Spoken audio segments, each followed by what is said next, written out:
Kısa bira Badlıcanlar. Vətənim Azərbaycan, salam qədim Naxçıvan.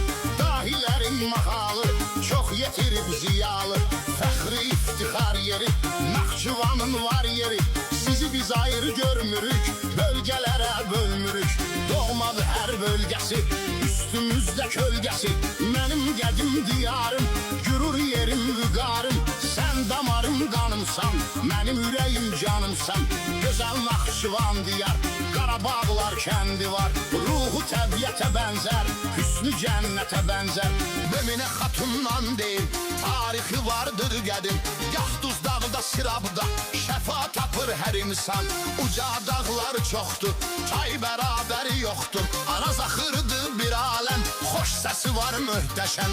Çıxmaz bu xalq yadından, elə bu çayın adından. Ümumiyyətlə Naxçıvan olubdu Cağ Calallı. Fəxr edirik hər zaman, vardır bu cür oğullar.